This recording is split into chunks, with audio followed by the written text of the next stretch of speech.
stand for the invocation.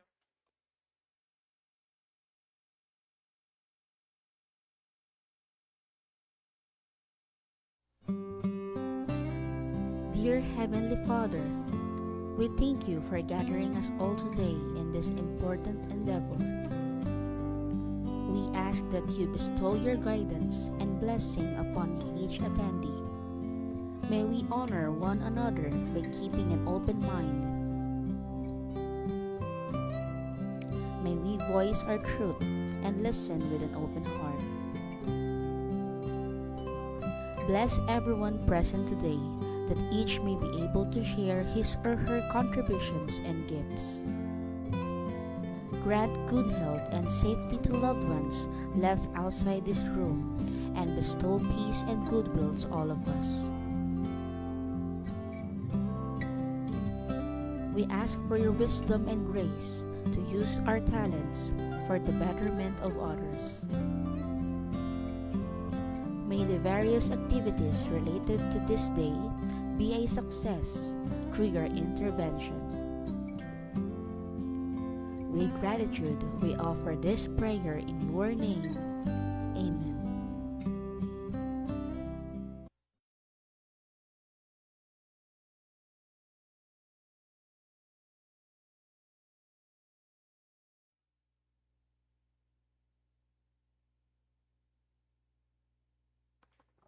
This meeting is now called to order. Mr. Back Secretariat, kindly confirm if we have a quorum. We have a quorum, Mr. Chair. And in this regard, please allow me to state the names of those who are in attendance in today's in this morning's activity. First, the chairperson, Engineer Neil L. Macaray. Good morning, sir. The vice chairperson, Engineer Benedict M. Cabral. Good morning, sir. Good morning. Good morning, everyone. The regular members, Engineer Benedict J. Sagon. Good morning, sir. Miss Letelinsi Samosa. Good morning, ma'am. Attorney Cathy May T. Alnas. Good morning, ma'am. Not in attendance as of this moment is Miss Sofia M. Batilaran.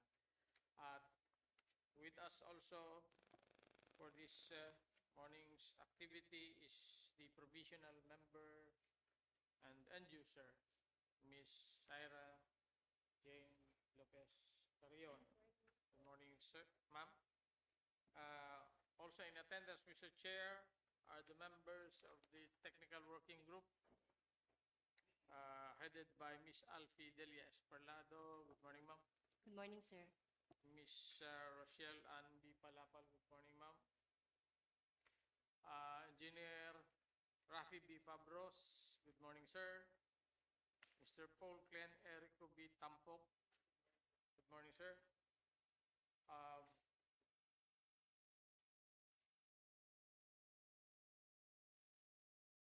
Mr. Andrew Panganiban.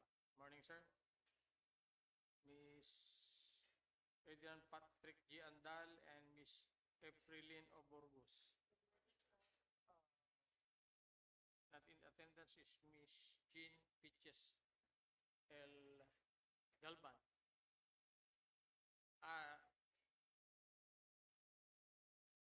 She's now attending. Miss Pitches L. Galban will be joining us, Mr. Chair, for the information of all concerned.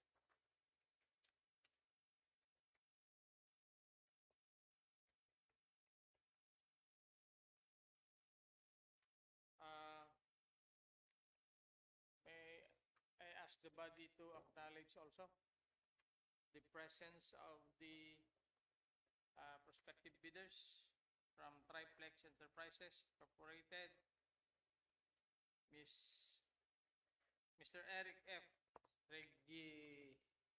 Regire, yes, sir. From Embu Integrated and Trading Corporation, Mr. Gibardo O. Hamison Jr. That's all, Mr. Chair. Thank you, Back Secretariat. With the quorum duly established, we now then proceed to the order of business. Back Secretariat, kindly state the order of business today.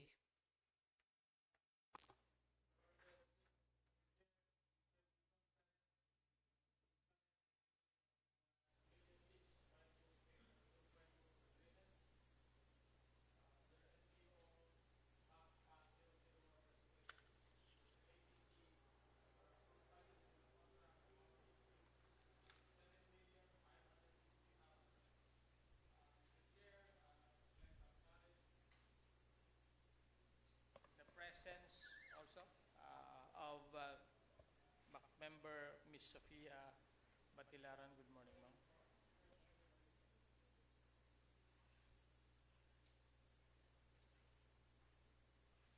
Thank you, Back Secretariat. Please proceed with the general rules during the conference.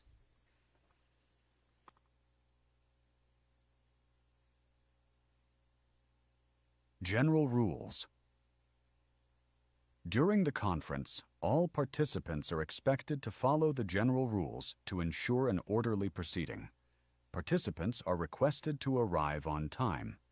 Bidders' authorized representatives who are physically present at the venue shall register and sign the official attendance sheet, while those participating through online platforms must indicate in the chat box their company name, company address, authorized representatives, email, and contact numbers. Proper meeting decorum must be observed at all times. Participants are required to keep their mobile phones on silent mode, observe courtesy and professionalism, and raise their hand if they wish to speak, waiting to be recognized by the presiding officer before doing so. All questions should be relevant to the subject matter being discussed, and unauthorized recording of the proceedings is strictly prohibited. Failure to comply with these rules may result in consequences, including a warning for minor violations or removal from the conference in cases of serious or repeated violations. General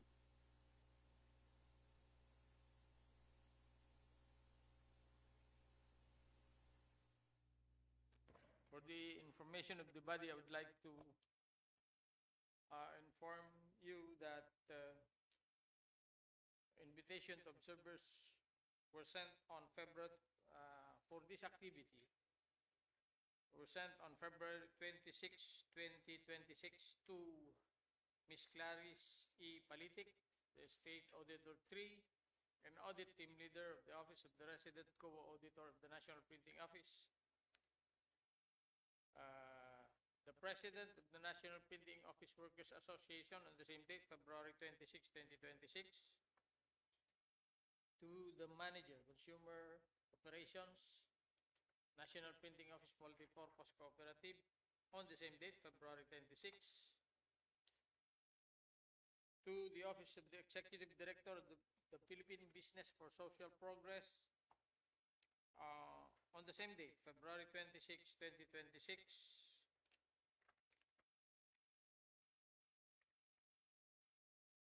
And to the Secretary General of the Philippine Chamber of Commerce and Industry on February 26, 2026. All in all, 5 invitations were sent to the observers, Mr. Chair.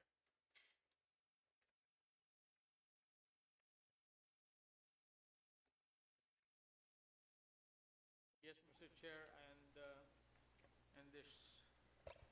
and this connection, may I ask the body to recognize the members of the technical working group who will be presenting the bidding documents, Ms. Rochelle Ann Palapal and Mr. Paul Klein Erico Bitampo. For your approval, Mr. Chair. Ms. Rochelle Palapal and Mr. Paul Klein Tampo are hereby recognized.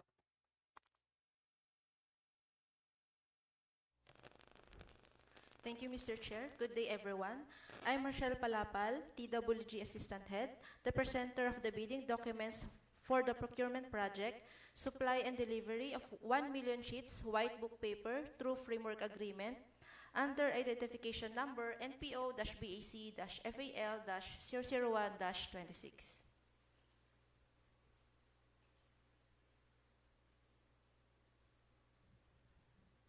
Section 1. Invitation. The National Printing Office, through the Revolving Fund 2026, intends to apply the sum of 7,560,000 pesos, being the approved budget for the contract, to payments under the contract for the supply and delivery of 1 million sheets white book paper through framework agreement. Bids received in excess of the ABC shall be automatically rejected at bid opening. Number 2, the National Printing Office, through the Bids and Awards Committee, now invites bids for the supply and delivery of 1 million sheets white book paper under a single-year framework agreement.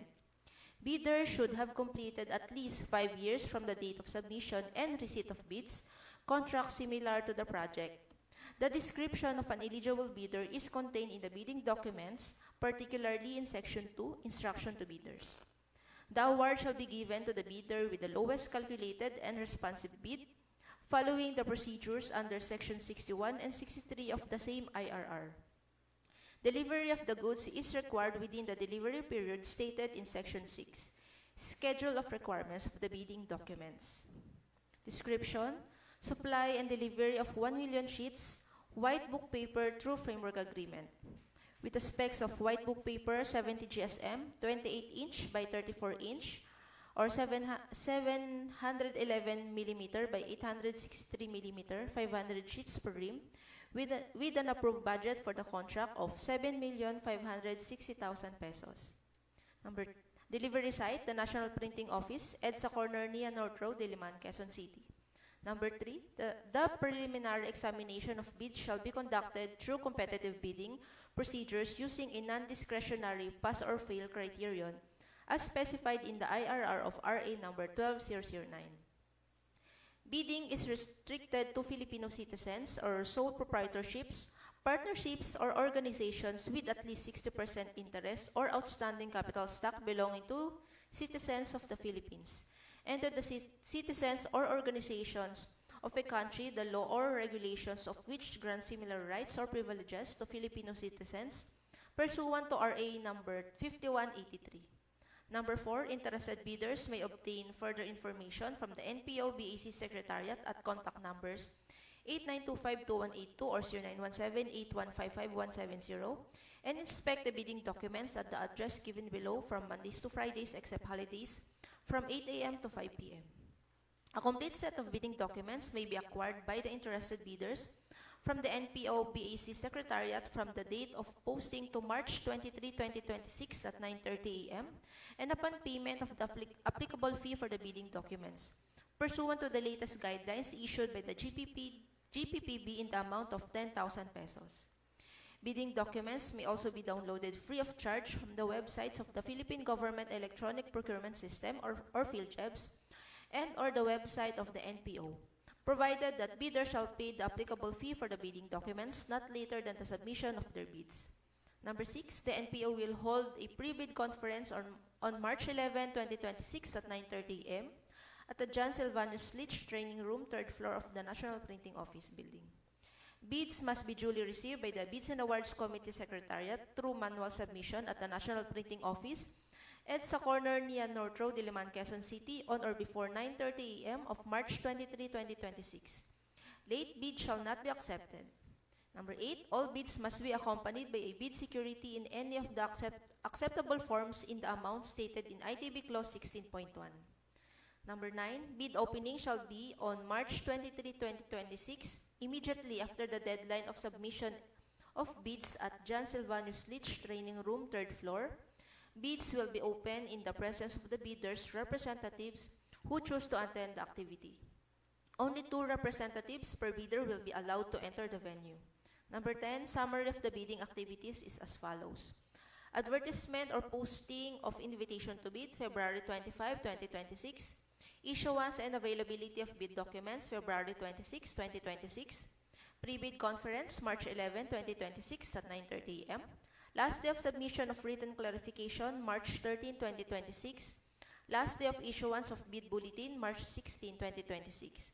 Deadline for submission and receipt of bids, March 23, 2026 at 9:30 a.m. Opening of bids immediately after the deadline for the submission of bids. Bid evaluation within 1 to 2 days after the opening of bids. Number 11, the NPO reserves the right to reject any and all bids, declare a failure of bidding, or not award the contract at any time prior to contract award, in accordance with Section 70 of the RA number 12009, without incurring any liability to affected bidder or bidders.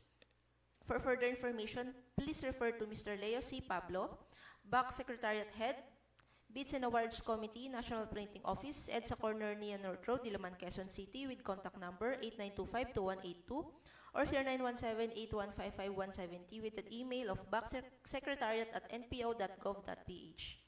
Or you may visit the following website for the bidding documents for the field jobs and NPO website. Section 2, Instruction to bidders. We will read on the most relevant matter regarding the bidder's responsibility.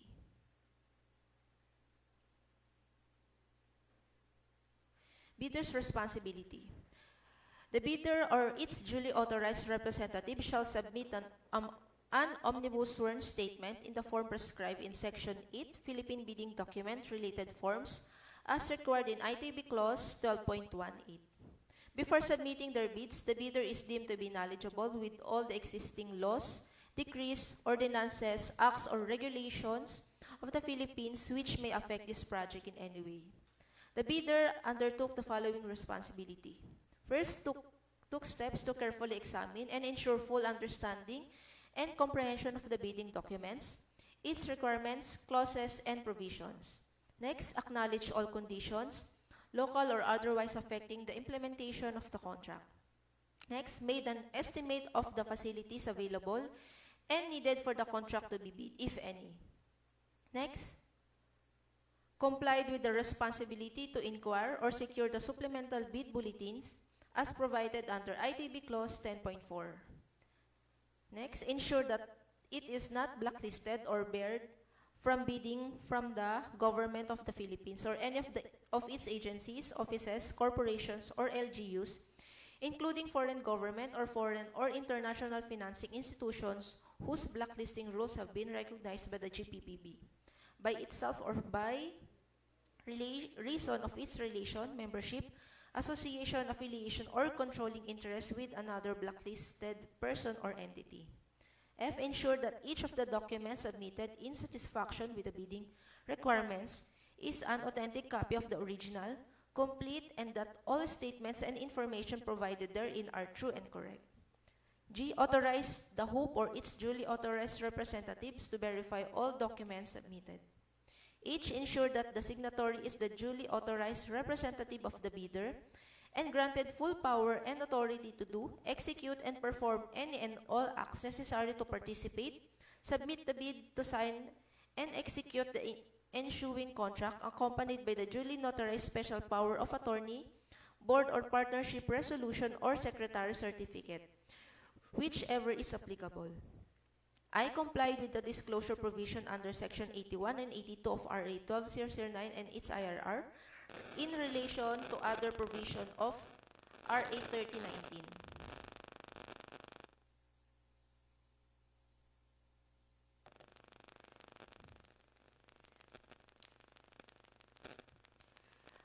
J. Complied with existing labor laws and standards in the case of procurement of services.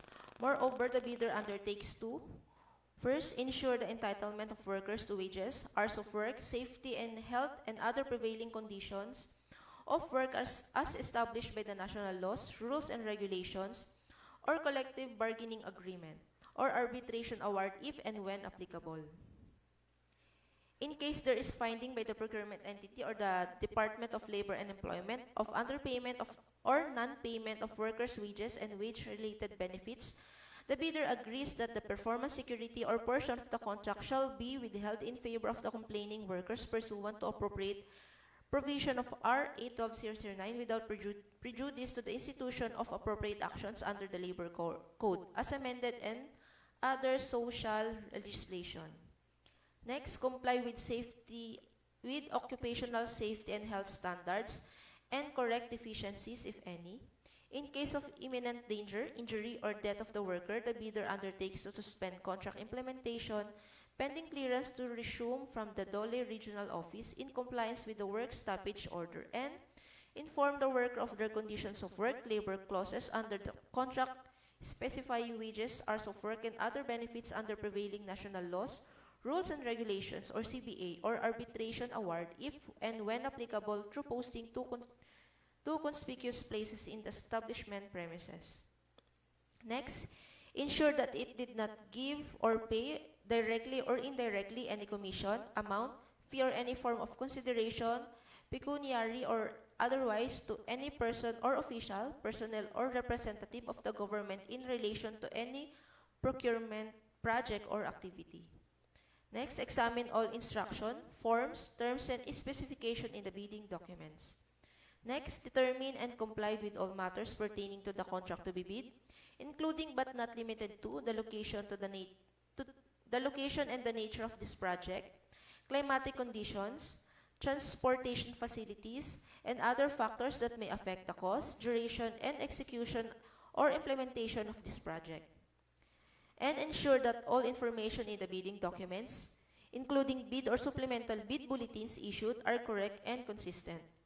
The procuring entity shall not assume any responsibility regarding erroneous interpretations or conclusions by the prospective or eligible bidder out of data furnished by the procuring entity. Failure to observe any of the above responsibilities shall be at the risk of the bidder concerned. Further, the bidder shall bear all costs associated with the preparation and submission of its bids, and the procuring entity shall in no case be responsible or liable for those costs, regardless of the conduct or outcome of the bidding process. In case of failure of bidding, the bidding document fee may be applied in the rebidding of the same project. Further, the bidder should be aware that the procuring entity will accept bids only from those that have paid the applicable fee for the bidding documents at the office indicated in the invitation to bid.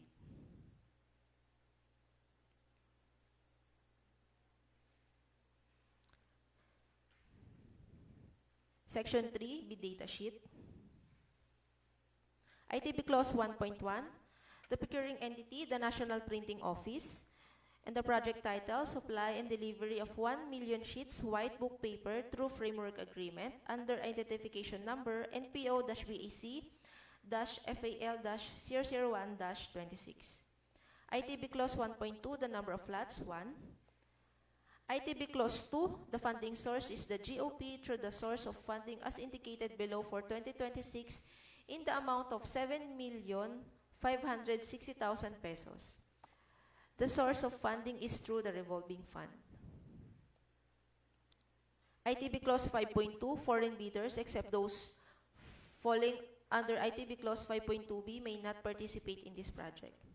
ITB Clause 5.4, the bidder's SLCC similar to the contract to be bid should have been completed within 5 years prior to the deadline for the submission and receipt of bids. ITB Clause 5.5, for the purpose of similar contracts, it shall be defined as, first, the bidder must have completed within a period of 5 years from the submission of the bid an SLCC that is similar to the procurement project to be bid and whose value, adjusted to current prices using the Philippine Statistic Authority Consumer Price Indices. Bidders must present a combination of contracts completed within the same period, provided their total value is at least 50% of the ABC. Thus, the bidder should have completed at least one similar contract amounting to at least 25% of the ABC, and the bidder should have completed other contracts, whether similar or not, with an aggregated amount of at least 25% of the ABC. Classification as similar contracts, supply and delivery of paper products as raw materials for printing purposes. ITB Clause 12, documents comprising the bid, technical and financial component. 12.1, the first bid envelope shall contain the following technical documents, including the eligibility documents. A, valid and updated PhilJobs certificate of registration, Platinum membership including Annex A of the PhilJobs registration. B. Original and duly signed statement of the bidder's single largest completed project, similar to the procurement project to be bid as provided in the bid data sheet ITB clause 5.5 of the bidding documents. C. The bidder's original and duly signed computation of net financial contracting capacity must be at least equal to the ABC to be bid or committed line of credit from a universal or commercial bank in lieu of its NFCC computation must be at least equal to 10% of the ABC to be bid. D. The bidder's original and duly signed statement of all its ongoing government and private contracts, including contracts awarded but not yet started, if any, whether similar or not similar in nature and complexity to the contract to be bid. E. If applicable, duly signed joint venture agreement in case the joint venture is already in existence, or duly notarized statements from all potential JV partners stating that they will enter into and abide by the provisions of the JVA in the event that the bid is successful. F. Original copy of bid security in the prescribed form amounting in accordance with ITB Clause 16 and valid for the period specified in ITB Clause 15. If in the form of a surety bond, submit also a certification issued by the Insurance Commission, or if applicable, original copy of a duly notarized bid securing declaration. G. Confirmation with the technical specifications under Section 6 and 7 of the bidding documents and supplemental bid bulletin, if any, which may include production or delivery schedule, manpower requirements, and or after-sales parts, if applicable. H. Original, duly signed, and notarized omnibus sworn statement in accordance with Section 54.3 of the RA 12009, and if applicable, original notarized secretary certificate in case of a corporation, partnership, or cooperative, or original special power of attorney of all members of the joint venture giving full power and authority to its officers to sign the OSS and do acts to represent the bidder. I. For foreign bidders claiming eligibility by reason of their country's extension of reciprocal rights to Filipinos, a certification from the relevant government office of their country stating that Filipinos are allowed to participate in their government procurement activities for the same project or for the same item or product. 12.1. The second bid envelope shall contain the following financial documents. J. Original of duly signed and accomplished financial bid form with proper reference, project ID number, and bid bulletin number, if any. Each page shall be signed or initialed. K. Original of duly signed and accomplished price schedule in accordance with ITB Clause 13.1. Each page shall be signed or initialed. L. If applicable, certificate of domestic preference in accordance with ITB Clause 25. Note, notarized documents as indicated or stipulated in herein checklist must bear the complete details of the notary public as follows. Name of the notary public, office address and regular place of work or business, validity of notarial commission, IBPOR number, roll number, PTR number, and at least MCLE compliance 8 or as applicable. ITB Clause 12.4, the ABC is 7,560,000 pesos. Any bid with a financial component exceeding in the amount shall not be accepted.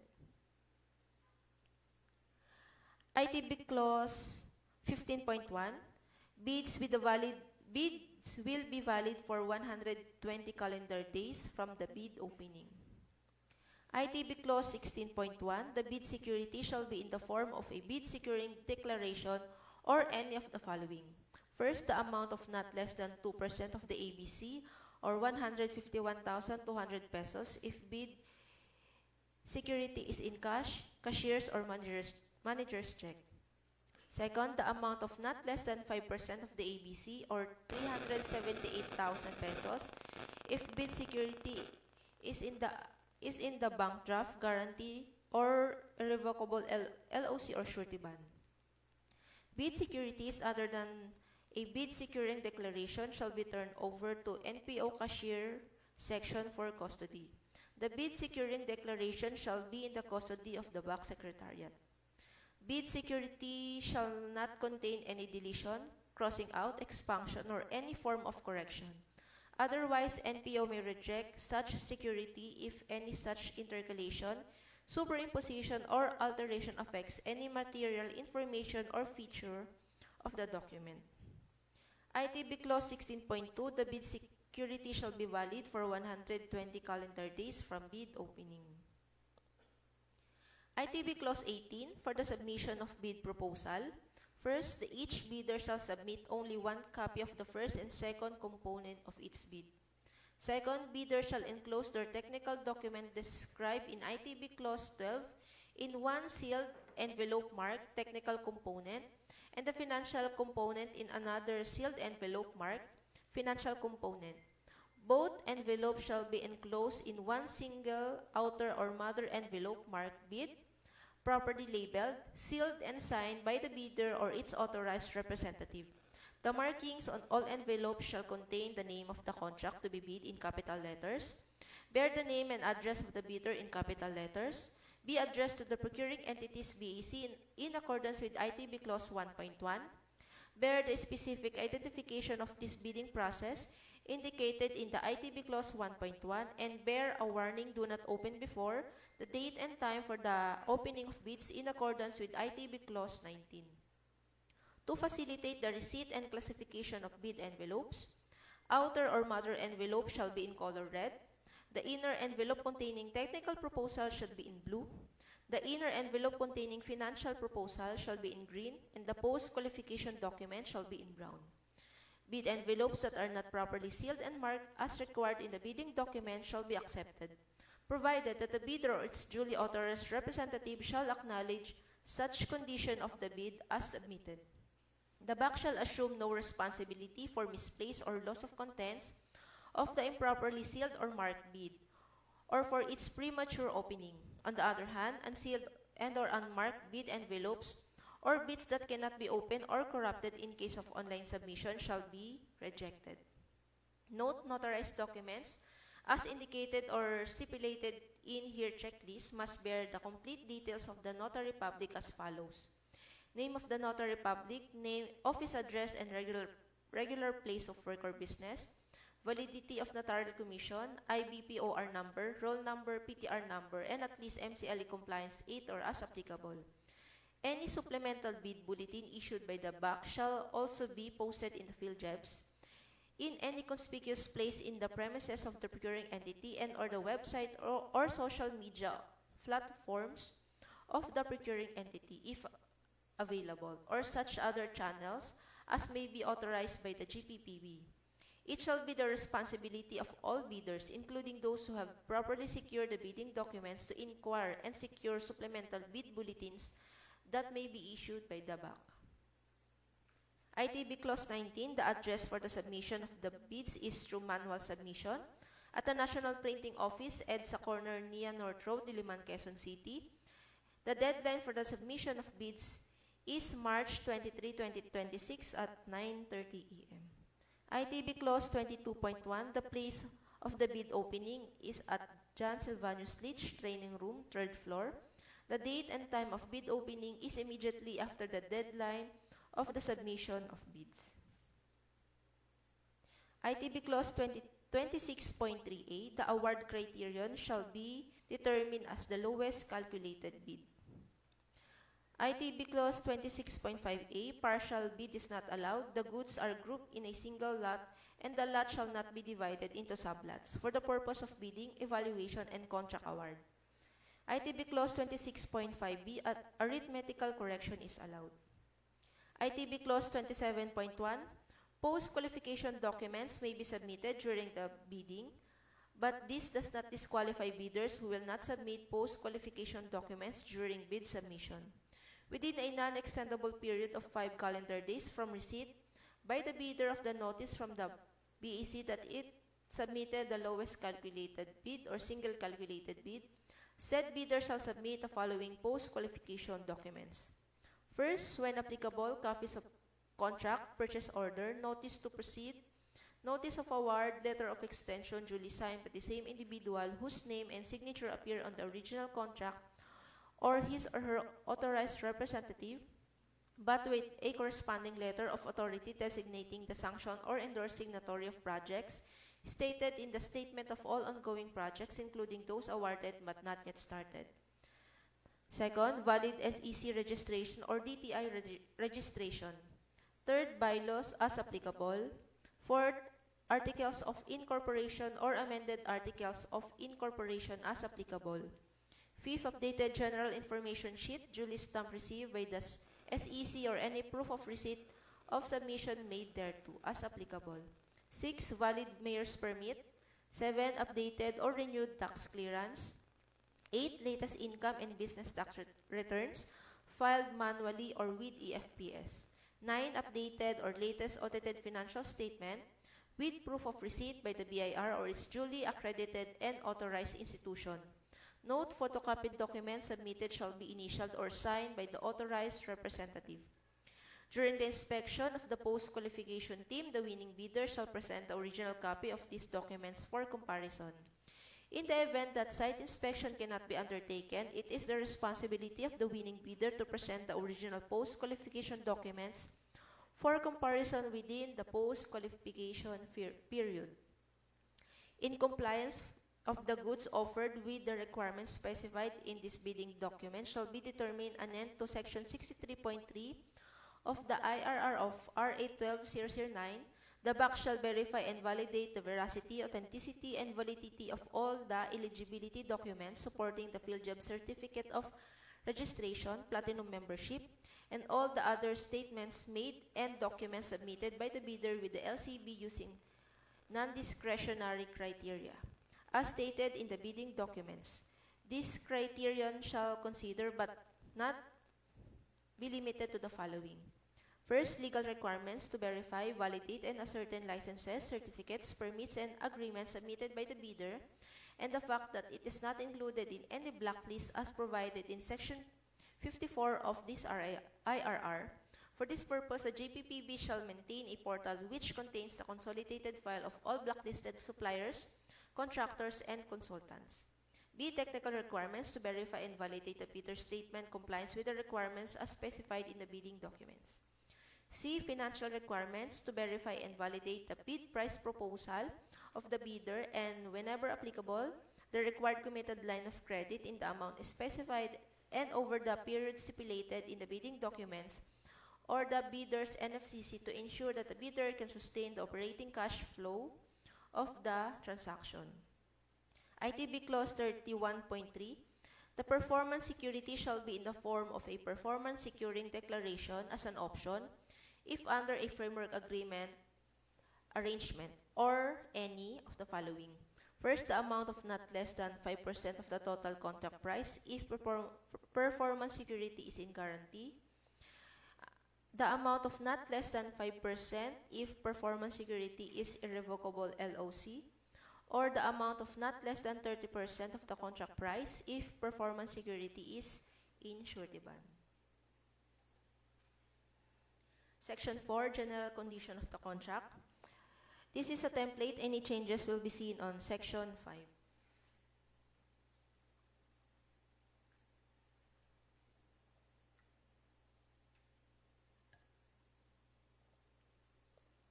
Section 5, Special Condition of the Contract. GCC Clause 1A, the procuring entity is the National Printing Office.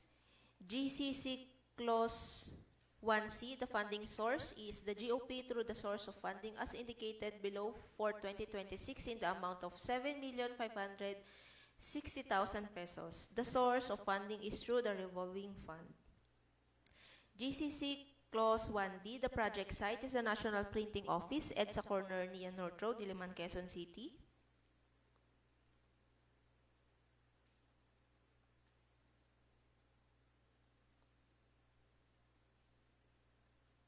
GCC Clause 10.3, the terms of payment shall be upon delivery of services and goods as stated and stipulated in the call-off.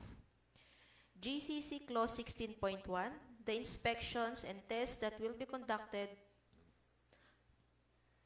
are the ones issued by the NPO as the need arises, subject for the sample testing by the Forest Products Research and Development Institute or DOST.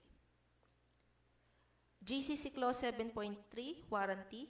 The goods supplied shall be covered by a warranty period of 6 months from the date of receipt and acceptance by the procuring entity or until their actual use by the end user, whichever comes first. Replacement of defective items. The supplier shall replace defective goods within 10 working days from receipt of written notice from the NPO. This obligation shall apply even to defects that are discovered only after delivery and acceptance. Manufacturing date requirement. The manufactured date of the delivered good must be within the period of 1 year.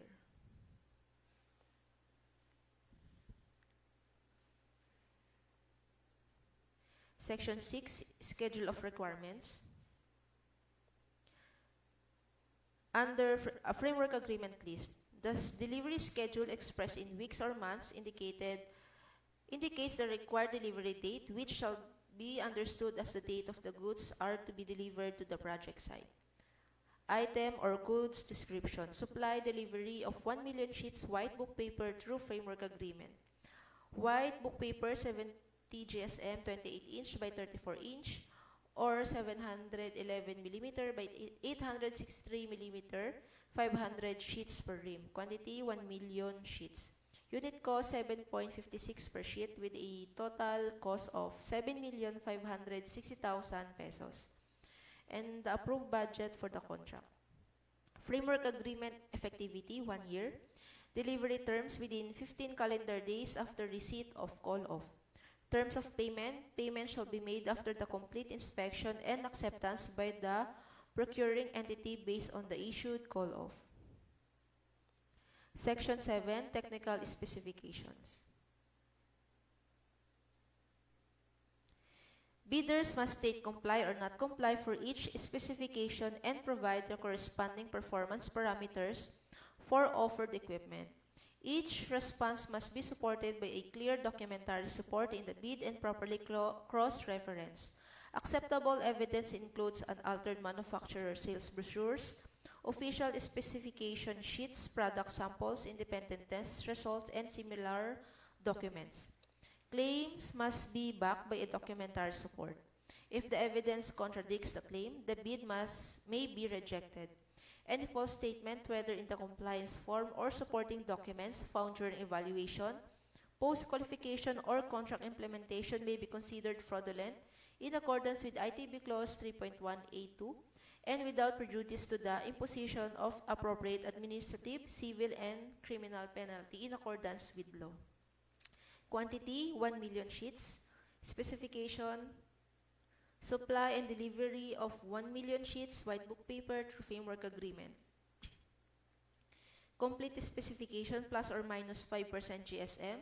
Maximum tolerance, guillotine trim, square on both sides, 500 sheets per ream. Wrap and properly labeled with continuous ream numbers starting from the bottom. Date manufactured and delivery must be indicated in each ream. Free from curls, pinholes, and non-blotting, fresh stock, high-grade quality with pallet. Suppliers shall provide sample size 28 inch by 34 inch, 2 pieces during bid opening for comparison to the actual stock of NPO. Additional requirement, delivered item shall be subject to paper testing by the Forest Product Research and Development Institute of the Department of Science and Technology. Second, the bidder shall submit notarized affidavit of undertaking certifying the availability of at least 25% of the items upon inspection or during post-qualification activity. The supplier shall be responsible for the unloading of the delivered papers from the delivery vehicle to the designated weighing or inspection area at no cost, additional cost to the NPO. Section 8, Philippine Bidding Documents Related Form.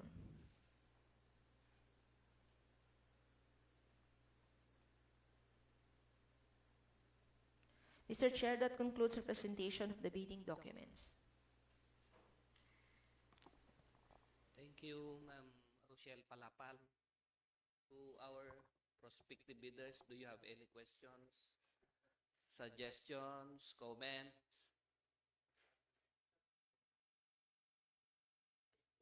Do you have a question? Okay. Sige, you're recognized. First, state your name. Banggitin mo muna yung pangalan mo, then saka ka magsasalita. The company, including the company, pakihatak.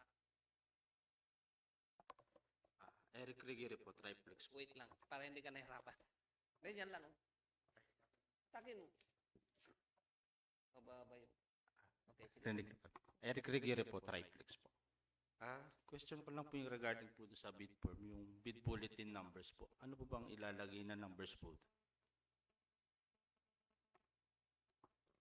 So, nakalagay po sa bid form yun, sa bidding form.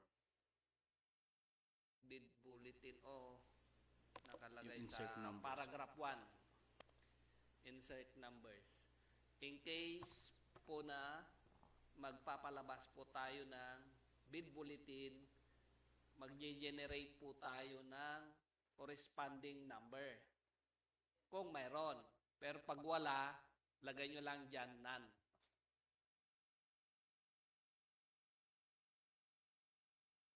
Noted po. Tsaka yung sa bid price po, yung domestic certificate po. Bid price. Price schedule.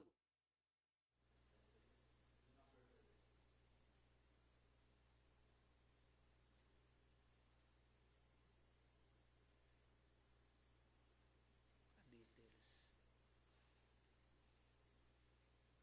Number 3. Ano ang tanong mo Ano dyan, pong sir? i-indicate namin doon sa box na yun? Dati kasi, ano po yung country of origin po ang nakalagay dyan.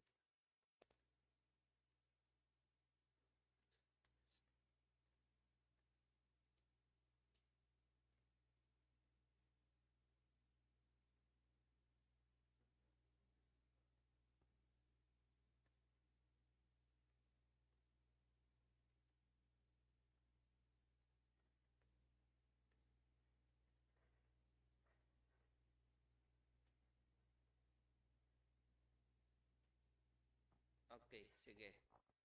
Any comment from the members? TWG? Paki-ulit nga yung tanong mo dito, sir, sa number 3, column number 3. Yung ano po i-indicate namin doon sa box na ano pong ilalagay po namin. Kasi dati po, yung number 3 na po yung na good with the Philippines, nakalagay po kasi dati doon, country of origin po. Nilalagay lang namin kung saan galing yung papel namin po. Okay, sige. Okay, any comment? Mr. Chair, Engineer Cabral, Vice Chair. as stated here in column 3, source of domestic product as certified by the relevant agency. For me, my understanding on this is purely if you are offering a domestic product. If you are offering a domestic product, it should be certified by the relevant agency, like DTI. Ano ages? Yung kinagawanan po namin ng item namin. Yung source po ninyo mismo. Paano po good with the Philippines naman po? Kasi pagdating po dito sa amin, roller lang po, tapos kami po yung nagpuputol. Chief. Yun. Mr. Ang binabanggit lang po niya ito pag ang source po ninyo ay galing ng Pilipinas. Now, since ang pagkakalampok po ang mga product po, paper products ay karamihan nanggagaling ng-abroad. So, pwede niyo naman pong ilagay po dyan, not applicable sa inyo. Not applicable po sa inyo. NA lang. Okay. Sige po, noted po. Meron pang tanong? Sige, sir. Yung regarding po dun sa POSCO po, yung sex registration po, ano po yun? Kailangan pa ba namin yung certified true copy na galing sa agency? Sige, balikan po natin doon sa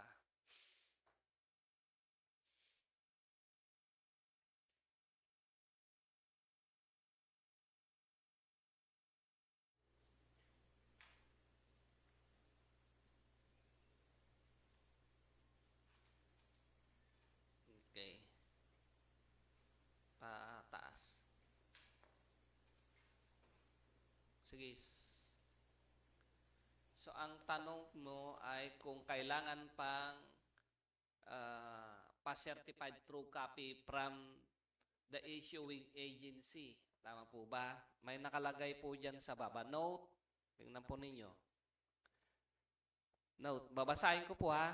Note, photocopied documents submitted shall be initialed or signed by authorized representative. Meaning, hindi nyo na po kailangan pumunta sa SEC or nag-issue. Like mayor's permit, hindi na po kailangan pumunta po kayo doon para mag-pass CTC. Is photocopy from the original, then initial or signed by the authorized representative.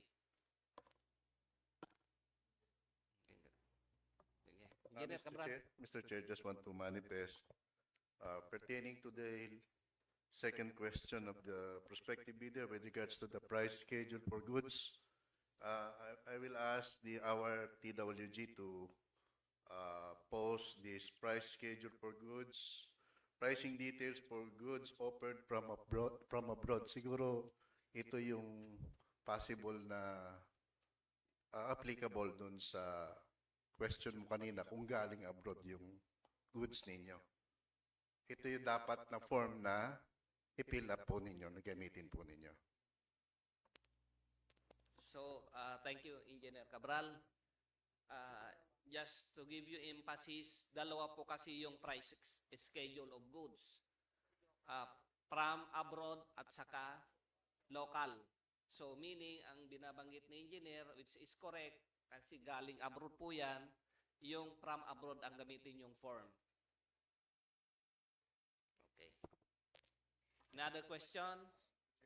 Yes, Engineer. Another one, since the prospective bidder did ask with regards dun sa single largest completed contract, kindly post 12, clause 12 of section 3 pertaining to paragraph B, original and duly signed statement of bidder, single largest completed contract similar to the procurement project to be bid as provided in bid data sheets. As mentioned previously in our meeting, the bidder should attach also any of yung provision po dito, kailangan po i-attach din ninyo any of the three, either yung original receipt, yung official receipts, I mean, sales invoice, or the final acceptance with at least a rating of satisfactory. Kasi po, kailangan po for validation po. Okay. Since na-discuss po natin previously during our pre-procurement and ito po yung magiging standard po natin sa mga bidding documents as required by law, magkakaroon po tayo ng supplemental bid bulletin in that matter para talagang nakalagay po dyan. Okay. Please take note of that, Mr. Back Secretariat.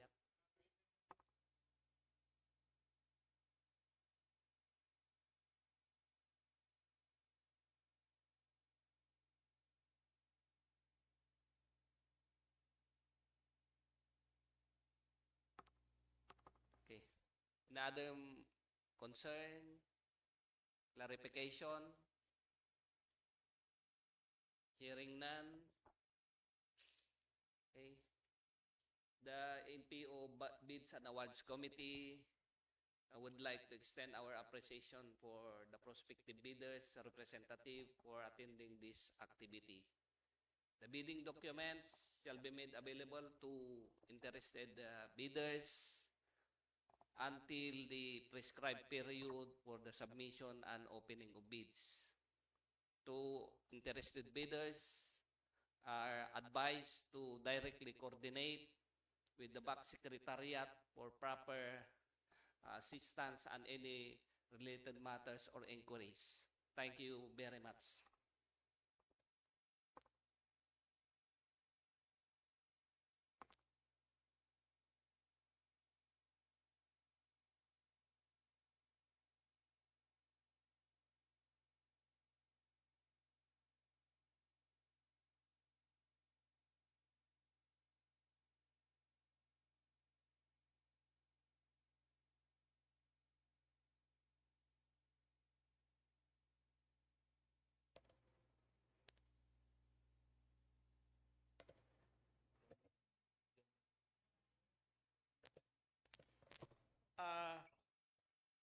Mr. Chair, the BAC Secretariat respectfully recommends the adjournment of the proceedings, Mr. Chair. The BAC Secretariat recommends for the adjournment of the activity in a motion from the members of the BAC.